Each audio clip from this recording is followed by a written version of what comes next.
Bismillahirrahmanirrahim. Agar kita menjadi pribadi yang bisa menjaga diri kita dan keluarga kita untuk bisa masuk dalam surga dan bebas dari neraka, maka pastikan akhirat sebagai orientasi hidup kita. Akhirat sebagai orientasi hidup kita, yaitu fokuslah kita dalam membidik yang nama akhirat. Dan inilah visi keluarga muslim, di mana Allah sebutkan surat Al-Qasas ayat 77, wabtaghi fima ataqallahu darul akhirah wala tansa nasibaka minad dunya. Carilah apa-apa yang membawamu kepada kejayaan akhirat, tapi jangan lupakan urusanmu di dunia. Allah ingatkan di sini buat bapak, ibu-ibu, yang dicari itu akhirat. Tapi Allah bilang jangan lupakan dunia. Jangan kebalik. Yang kebalik adalah cari dunia, jangan lupakan akhirat. Sering kita dengar familiar kalimat itu, sering. Kan sama Ustadz, beda. Kalau cari dunia jangan lupakan akhirat. Mohon maaf, ketika kegiatan dunia dan akhirat berbenturan, akhirat selalu ngalah. Bapak-bapak, besok ada pengajian di Masjid Raya, tolong hadir ya Pak. Insya Allah kalau nggak bentrok sama jadwal futsal saya.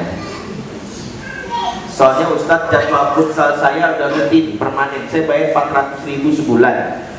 Kalau di pengajian kan broadcastnya baru tadi pagi. Itu juga Ustadznya bukan yang direkomendasikan Kementerian Agama, 200 itu. Jadi buat apa saya hadir misalnya. Jadi kita ini, ibu-ibu, besok ada majelis taklim, Kobar ngadain, undang ustazah dari Jakarta, hadir ya Bu. Insya Allah kalau nggak bentok sama jadwal shopping saya jadwal shopping gak rutin. Saya nggak shopping seminggu badan gatel-gatel, bengkak-bengkak kan gitu ya. Saya wajib shopping sebagai hiburan. Kita ini akan menjadikan akhirat selalu belakangan. Kalau paradigmanya masih paradigma cari dunia jangan lupakan akhirat, sehingga banyak sekali urusan akhirat itu yang disingkirkan kalau sudah berbenturan. Nah, suatu hari saya jadi guru ngaji privat waktu masih kuliah di Mahan. Jadi suatu hari ada seorang ibu-ibu nelfon saya, karena anaknya kan ngaji sama saya. Pak Ustadz, maaf, pekan ini saya libur dulu, ngajinya boleh nggak? Oh ya boleh, nggak apa-apa Bu. Emangnya kenapa Bu libur? Begini Pak Ustadz, anak saya kan 2 hari lagi mau UN. Kalau besok ngaji, ntar UN-nya terganggu. Disitulah saya langsung mau tak mau harus berbicara. Ibu, saya sampaikan yang baik, dan kalau ibu tersinggung silakan pecat saya. Saya tanya ibu, yang bikin anak ibu sukses siapa? Allah. Yang membuat anak ibu bisa berjalan, mendapatkan rezeki dan segalanya apa? Siapa? Kalau saya, kalimat ibu ini justru salah. Kalau saya jadi ortu dari anak ibu, kebalik. Nah, karena besok mau UN, ngajinya sekarang nambah setengah jam lagi. Nah, karena besok kamu mau UN, maaf, hari ini kalau pun tak ngaji, lakukan amal yang lain, sholat tahajud. Jangan justru karena ibunya anak mau UN disuruh, tidur aja tidur, ngapain? Capek nanti kamu. Rasulullah kalau mau lakukan ini saat perang Badar. Pas sahabat 3 hari lamanya berjalan kaki dalam keadaan lelah letih, bermalam hari. Besoknya mau berperang, jumlah pasukan 313, musuh 1000. Apa Rasul bilang? Sahabatku semua tidur. Kaki kalian pegel-pegel kan, pijat refleksi. Jangan ada yang bangun, capek nanti besok kesiangan. Bahasa Rasulullah, para sahabat justru di malam hari mereka mencari doa Allah. Ittastaghithuna rabbakum fastajaba lakum anni mumiddukum bi'alfin minal malaikati murdifin. Pakai logika yang menjadikan logika kita sesuai dengan logika langit. Pakailah ketetapan Allah. Nah, urusan akhirat di kita menjadi terbengkalai hanya karena itu. Makanya saya sering ingatkan, Allah mengecam orang-orang yang selama ini menjadikan dunia itu menjadi utama. Bal tu'thirunal hayatad dunya wal akhiratu khairu wa abqa. Kita pengen bawa keluarga ke surga, tapi menjadikan akhirat sampingan, nggak mungkin. Niatnya ke surga tapi akhirat sampingan, nggak mungkin. Dalam banyak hal pasti kita akan kalah. kita pasti akan tercecer. Dan ini penting buat para ayah yang hadir di sini. Ya, jangan sampai akhirnya justru gagal. Kenapa? Karena nanti ketika kita mikirin dunia akhirat, nanti akhirat itu baru kita butuhkan kapan? Saat kita sudah punya kena masalah, musibah, kena gempa, ya, di PHK, ban mobil bocor, dompet hilang, pulang kejar-kejar anjing, ya, kebetok tiang listrik, apa hidup kita, ya, kemudian banyak jatuh di pinggir jalan, baru kita sadar ngaji nih, ngaji. Baru ngaji itu kan baru sadarkan ketika musibah. Ya sama, ya ibu-ibu kan baru semangat ngaji pas suaminya poligami. Ya Allah, musibah apa lagi? Baru ngaji, saya harus belajar ngaji ini berkuat. Dulu waktu suaminya monogami nggak mau ngaji. Jadi bapak-bapak tahu kan cara supaya ibu mau ngaji. Ternyata kita ini mendatangi Allah kalau susah aja. Makanya sering saya bilang, zikir terbaik orang Indonesia bukan pas di masjid. Zikir terbaik Indonesia pas naik pesawat lagi turbulensi. Bismillahirrahmanirrahim.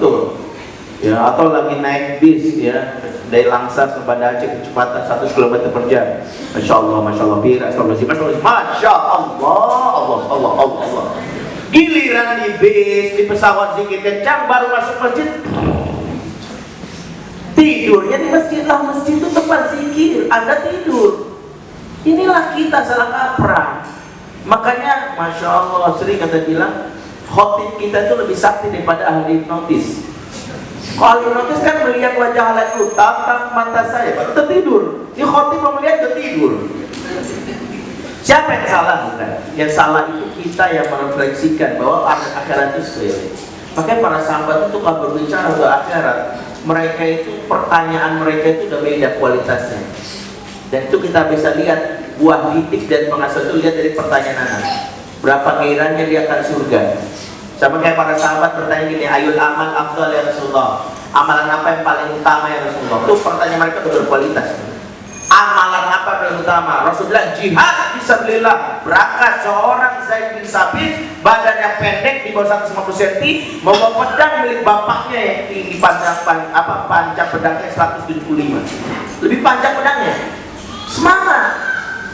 Infiru khifafa wa thiqala, kakek-kakek langsung berangkat. Bapak anak bilang, udah Pak, Bapak udah tua, enak aja. Emang kamu surga urusan kamu doang? Saya juga mau berhak. Betapa mereka memiliki visi akhirat. Kalau anak-anak kan sekarang beda. Ayo amal akhaf, amalan apa yang paling ringan? Masya Allah, makanya jangan heran kalau hari pertama Ramadan survei dulu masjid mana yang paling cepat. Misalnya, masjid ini 2-3 rakaat 5 menit, mantap, ya, di share di Facebook. Dikasih tahu ada di masjid raya sebelahnya itu 11 rakaat. Kalkulasi 2-3 aja 5 menit, apalagi 11. Begitu datang ke masjid yang 11, qadarullah imamnya impor dari Saudi. Bismillahirrahmanirrahim. Dalam salah masjid. Udah gelisah. Waladhdallin. Amin. Langsung dalam hati request. Kulhu. Begitu imam baca alif lam, ya alif lam ditandai masjid. Mau datang lagi? Enggak. Perkara yang harus kita lihat, gairah anak-anak kita tergantung dari bagaimana cara pandang kita akan akhirat. Maka lihat bapaknya itu kalau bangunin selalu bilang besok dan kesiangan sekolah bikin malu aja. Bangun pagi, yang membuat anak-anak pas hari akhir pekan bangunnya kesiangan. Kenapa? Karena nggak sekolah. Tapi kalau kita bilang bangun subuh, tidak ada orang beruntung di dunia kalau subuhnya gagal. Ya. Kamu, tanda kamu sukses adalah itu. Makanya dia semangat karena subuh tidak pernah absen seumur hidup, tidak pernah libur. Karena kita bahasanya kita ingin mengejar keutamaan subuh, jadi orang kaya karena ngejar 2 rakaat pada subuh. Itu yang kita sampaikan. Ya, harusnya, makanya sering saya ingatkan. Karena kita ini karena orientasinya dunia, kesuksesan kita pun mengikuti cara pandang barat. Ada yang datang ke saya, alhamdulillah Ustaz, anak saya sudah jadi orang, Lah emang dulu monyet. Bukan Ustaz, anak saya itu pendidikannya luar biasa Ustaz. Kartu nama itu banyak lah Ustaz. Profesor, doktor, MA, MBA, MCK, CHT, CPNS, semua masukin. Gelarnya itu banyak. Saya bilang, anak ibu sudah hafal berapa juz? Jawabannya, justru itu Ustaz. Justru itu. Kenapa? Karena anaknya ikronya baru ikro 1. Profesor. Jangan bangga, anak saya sudah mandiri Ustaz. Maksud ibu, anak saya alhamdulillah sudah bisa kuliah sendiri, S2 biaya sendiri, punya rumah meskipun KPR, punya yang namanya kendaraan walaupun kredit. Mandiri menurut sebagian orang ada urusan duniawi. Saya ingin bilang bukan gitu cara pandang Islam. Ibu bapak pengen tahu anak ibu bapak pada tidak. Anak mandiri adalah anak sudah bisa bangun saat subuh sendiri. Sebab begitu banyak yang ngakunya anaknya mandiri umur 20 tahun, khusus saat subuhnya emaknya jojo nelfon dari kampung. Bangun, bangun ya Allah, saat duha pakai kunut lagi nih. Sianan lagi nih. Ya Allah. Kalau sesekali boleh, ada hal lain yang bisa menunjukkan lelah. Saya jadi semakin bangunkan abang saya, lelah sekali. Tapi kalau setiap hari dibangunkan, tanda dia masih bocah. Bayangkan 20 tahun gak sadar urusan akhiratnya. Jadi kalau kita lihat ukuran yang namanya bagaimana anak mandiri adalah tadi. Ketika saya berkumandang Allahu Akbar, Allahu Akbar, makanya kita bangun. Begitu cekapan kita, loh anak saya mana? Anak saya ya Allah diculik ya Allah. Begitu kita cek musola dia azan. Bahkan kita ternyata dia azan. Betapa kita telah menanamkan akhirat ini. Makanya mohon maaf, saya sebelum menyampaikan ini, anak orang tua zaman dahulu, tanya ya, orang tua zaman dahulu itu cari hadis, tanya juga kalau Ustaz Muhajir ini mungkin lebih paham, cari hadis dan riwayat dari salafus soleh. Adakah orang tua yang kalau bertemu dengan anaknya bertanya gini, as-sholaita, kamu sudah sholat belum? Cari. Gak pernah saya temukan, wallahualam, ya mungkin kalau ada yang menemukannya sampaikan ke saya. Tak pernah pun satu sahabat, seorang ulama salafus soleh ketemu anaknya udah sholat belum? Apakah menurut mereka sholat gak penting? Siapa yang ditanyain? Bukan. Karena kalau anak zaman dulu ditanya udah sholat belum, mereka tersinggung. Abi, jangankan sholat, amalan apa lagi harus kami kerjakan? Abi mau kami melakukan amalan lagi. Kalau anak zaman sekarang tuh bayangkan betapa lelahnya orang tua. Sudah ABG masih ditanya udah sholat belum? Udah sholat belum? Kenapa bertanya seperti ini? Karena kita gagal menanamkan paradigma akhirat. Makanya anak saya pernah marah ketika ditanya gitu. Ya pada masih cerita, pada sudah sholat belum? Ayat dengan urusan akhirat aja. Makanya sekarang saya selalu nanya gini, tadi sholat di mana? Gitu aja. Tadi pertanyaan ganti ya gini, tadi sholat di mana? Tadi sholat di mana? Tadi aku sholat di ini, jadi sholatnya kita tanya di mana, bukan tadi udah sholat belum? Karena itu akan membuat dia tersinggung. Nah ini kenapa para orang tua harus memperhatikan hal ini. Karena itulah kenapa evaluasi yang harus kita lakukan itu harus seputar urusan akhirat. Ya, seorang Yakub pertama kali yang ditanyakan kepada anaknya menjelang ajal urusan akhirat. Ma ta'buduna min ba'di? Nah, kamu nyembah apa nanti setelah ayah wafat? Dan itu menunjukkan betapa perhatian orang tua zaman dulu tentang akhirat. Saya sebelum nanti berbicara tentang harmonisasi ini, saya jadikan sebagai dasar pertama. Jadi kalau kita ingin mengajak anak kita ke surga, maka mulailah dengan orientasi hidup yang benar. Sebab kegagalan pengasuhan itu bukan kegagalan aplikasi. Kegagalan pengasuhan itu kegagalan visi. Visi salah, sama caranya juga salah. Sama kita ini tujuannya mau ke Jakarta. Kalau sejak awal udah memikir besar, tidak akan pernah sampai. Makanya kegagalan yang paling bahaya itu adalah kalau kegagalan visi, dan itu harus kita kuatkan di keluarga kita, yaitu bagaimana visi yang benar. Ada cerita yang menjadi pelajaran penting ketika saya ke Pekanbaru Riau, ceritakan oleh Ustadz Mahmudi Abdullah silaturahim. Beliau cerita ada di kampung beliau itu seorang bapak yang tinggal mati oleh istrinya. Istrinya sakit kanker, meninggalkan 2 orang putra. Waktu itu umurnya tahun 90 atau 80, itu sekitar umur 5 tahun waktu ditinggalkan. Si bapak bertekad tidak ingin menikah lagi. Dia ingin membuktikan pada istrinya bisa mengasuh anak seorang diri. Maka dia belajar ilmu parenting. Sayangnya belum memahami kaidah-kaidah Islam, sehingga dia belajar ilmu parenting dari barat.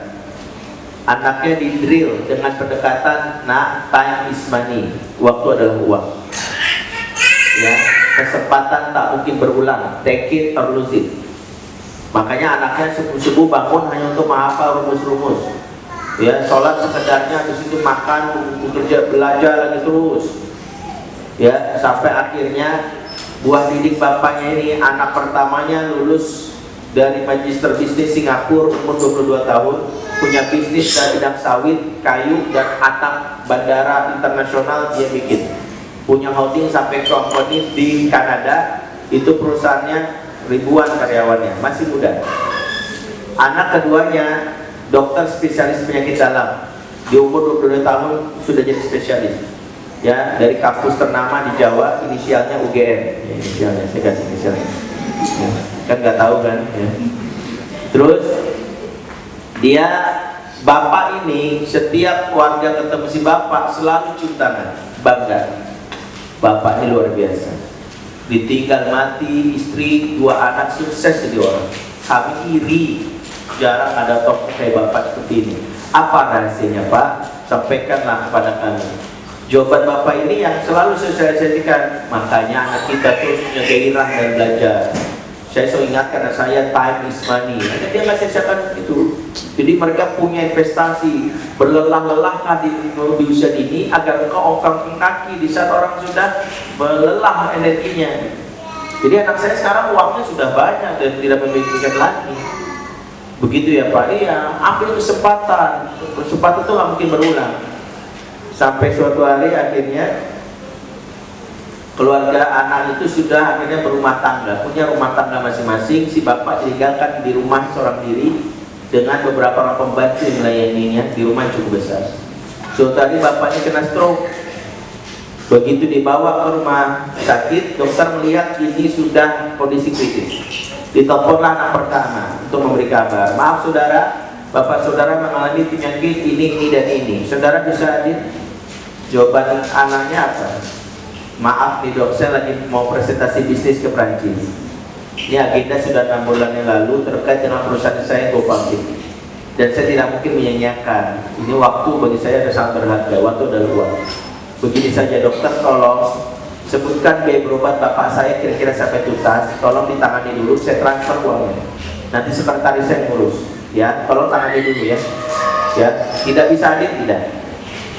Anak keduanya ditelepon, aduh saya lagi di Singapura mau presentasi jurnal internasional saya di hadapan profesor dari Taiwan, Hong Kong, Amerika, dan saya baru punya waktu luang 3 hari lagi. Ini hari pertama konferensi yang saya harus mengisi di dalamnya.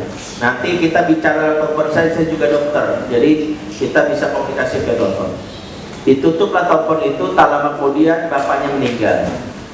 Dibawa ke rumahnya, dimandikan, dikafani, disolatkan dan dikubur hanya oleh pembantu dan masyarakat sekitar. Dan situlah akhirnya masyarakat yang selama ini cium tangan si bapak tersadarkan. Mereka semua berucap, ya kalau bahasa Jakarta itu amin amin ya Allah. Apa kata mereka? Bukan anak seperti ini yang kami inginkan. Bukan anak seperti yang kami inginkan. Kaya, iya. Tapi bapaknya sakit tak juga hadir. Berpendidikan, iya. Bukan. Makanya bapak-bapak di sana itu kalau ngomong sama anaknya simpel, nah, bapak tidak butuh uang, bapak tidak butuh detailmu, cuman bapak butuhkan satu, Kalau nanti bapak wafat, tolong kamu yang mengurus jenazah. Tolong kamu yang menjadi imam sholat jenazah. Kamu yang ada di barisan depan, memimpin para jamaah. Kamu yang akan mendoakan Bapak. Dan tolong kamu yang bawa jenazah Bapak sampai ke liang lahat. Kamu yang bawa, bukan anak buahmu, bukan sekretarismu. Kamu yang akan bawa. Kalau perlu kau azankan Bapak sebagai pelepasan kalimat yang terakhir, Bapak harus bawa ke alatku. Dan itulah sudah cukup bagimu. Jadi kita harus paham, ternyata salah mendidik bermula dari salah orientasi, sehingga kita gagal di dunia, gagal di akhirat. Di akhirat tidak dapat apa-apa itu dengan anak seperti itu, tidak bisa menyelamatkan.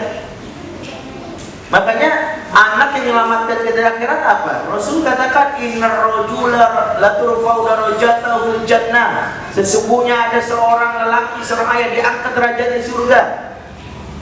Sampai ayah itu bertanya heran, ya anna lihada, bagaimana bisa aku dapat ini? Ya Allah, dia itu masuk surga saja sudah bersyukur, ini diangkat. Mohon maaf, ibarat kita penonton bola masuk tribun atau dipanggil VIP ini di samping presiden. Aduh, saya ini baru dapat tiket tribun aja berantem sama supporter yang lain. Saya susah-susah ini. Ini dia bisa masuk VIP, gimana ceritanya? Dia bertanya karena bapak ini sadar di dunia ibadahnya biasa-biasa aja, yang wajib-wajib aja. Dia jarang sholat sunnah. Dia tahu puasa wajib, jarang puasa sunnah. Pernah sekali puasa sunnah pas berat badan nambah gitu, atau pas kena stroke. Dia jarang. Maka dijawab fayuqal bi istighfari waladikala, disebabkan doa dan permohonan ampun dari anak-anakmu. Yang menyelamatkan kita di akhirat, mengangkat derajat kita bukan kenapa aku masuk surga ini, karena anakku presiden sehingga dia bisa menginstruksikan malaikat mengangkat derajat. Enggak, karena anakmu direktur perusahaan migas sehingga dengan uangnya akan mengangkat derajatmu. Tidak, karena anakmu seorang artis ternama yang sinetronnya malaikat pun terkagum-kagum sehingga menghormati karena kau anak bapaknya artis. Dia tidak, bukan karena anak kita artis, bukan karena anak kita pejabat, bukan karena anak kita seorang bertitel profesor, tapi karena anakmu yang soleh yang mendoakanmu dan itu mengangkat derajat kita. Jadi perhatikan ini, rugikan kita. Makanya mulailah dengan orientasi hidup yang benar. Jadi saya berlama di sini, materi ini sebelum kita masuk harmonisasi, saya ingin ini jadi hal yang kita pikirkan.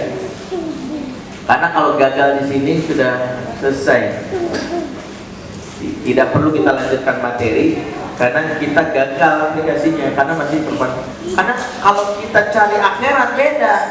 Cari akhirat, jangan lupakan dunia. Apapun pertimbangannya, akhirat anak saya selamat tidak. Pak, aku mau sekolah di sini. Tar dulu. Sekolahnya, kamu bisa sholat nggak? Kamu bisa ini nggak? Aduh, enggak deh. Kamu bisa rusak. Itu pertimbangan akhirat. Jangan Pak, kamu sekolah di sini ya. Kenapa? Soalnya terbukti lulusan dari sekolah ini semua diterima di UI, masih UI semuanya. Jadi pikirnya masuk UI bukan masuk surga. Padahal kalau masuk UI gampang, saya tiap bulan masuk UI, bayar 4.000. Kalau motor 2.000 saya. Masuk UI mah gampang, masuk TB apalagi gratis di pinggiran ini. Ya jadi kalau kita lihat, dia dipikirin masuk UI, masuk TB, bukan masuk surga. Datang pekerjaan menarik, yang dipikirin adalah gajinya tinggi. Kalau cari dunia, kalau cari akhirat berkah atau tidak? Kalau cari akhirat gitu, enggak deh. Daripada keluarga saya berantakan gara-gara makan dari uang yang haram, ya kan Allah itu kembalikan, kan rumusnya rezeki itu gitu. Engkau ambil yang bukan hakku, aku ambil hakku dari yang lain. Kau dapat gaji 100 juta pada hasil 50 juta, maka 50 jutanya diambil kesehatan. Kesehatan, kok istri kita punya sakit mulu, anak kita sakit mulu. Kok kita ini kenapa? Karena aslinya kita ini mengambil yang bukan hak Allah. Jadi jangan berpikir orang korupsi itu aman. Wah aman saya dan sebagainya, jantungnya tuh kena. Karena apa? Engkau mengambil hak orang, makanya Allah ambil. Makanya jangan berpikir 5 juta orang yang gaji berkah beda dengan 50 juta yang tidak berkah. 50 juta karena tidak berkah, banyak masalah, begitu pulang istri sakit, mertua merongrong, ditagih utang sama debt collector gara-gara ya cicilan pancinya nggak bayar. Masya Allah, apalagi anak ternyata udah nunggak ini, mobil bocor, rumah genteng, keluar 50. Beda dengan 5 juta, 5 juta anak sehat, istri sehat, Masya Allah, keluarga sehat. Apa yang terjadi? Kemudian dia mengasih bayaran sekolah buat anaknya. Udah gak usah Pak, aku dapat beasiswa. Tahan 5 juta gak keluar lagi. Mau ngasih belajar istrinya, gak usah Pak, kebetulan tetangga ada yang hajatan, dikirimin makanan kita yang mie Aceh sampai 1 gelondongan. Masya Allah, ternyata ada 30 tetangga, ya 30 hari juga hajatannya beda, dikirimin tiap hari. Masya Allah, 30 hari kita nggak belanja. Ada yang kayak gini banyak. Makanya jangan heran kok ada seorang tukang beca bisa kuliahkan anaknya, karena gajinya tukang beca ini dia tidak lihat dari nilai nominalnya tapi keberkahannya. Karena keberkahan itu mana ziyadatul khair. Makanya kalau kita berpatokan kepada gaji, capek. Seorang manajer yang gaji 50 juta belum tentu rumah tangganya bahagia dibandingkan seorang office boy yang gajinya cuma 2 juta. Kenapa? Karena gaji 2 juta kalau berkah membuat kebahagiaan. Tapi kalau 50 juta gak berkah, stres habis-habisan. Makanya sering saya kasih motivasi di kantor-kantor, jika kau tak mampu berlomba-lomba untuk mencapai karir dalam pengertian berbalap-balapan untuk promosi, maka lebih baik kau berlomba untuk mencari keberkahan. Sadar diri, saya ini cuma lulusan SD, terus si direktur utama ini lulusan S2 Harvard. Saya akan balap dia, saya harus jadi direktur utama. Nggak mungkin dari sisi dunia saya. Nggak usah lah. Tapi berpikir, dia gaji sekian, saya sekian, coba kita berlomba mana yang lebih berkah, mana yang lebih berkah rezeki kita. Makanya ada tuh yang gajinya banyak stres, yang gajinya sedikit berkah. Pandangan hidup tentang akhirat lah yang membuat kita bisa begini. Kalau pandangan hidup kita tentang akhirat masih tadi, jangan lupakan akhirat, yaitu akhirat nyambi. Nah udah sholat belum? Udah. Kok cepet banget? Yang penting sholat. Masih sholatnya yang penting sholat, bukan sholat yang penting. Beda makanya. Ya. Nah ini saya sampaikan di awal supaya kita memahami tentang konsep ini.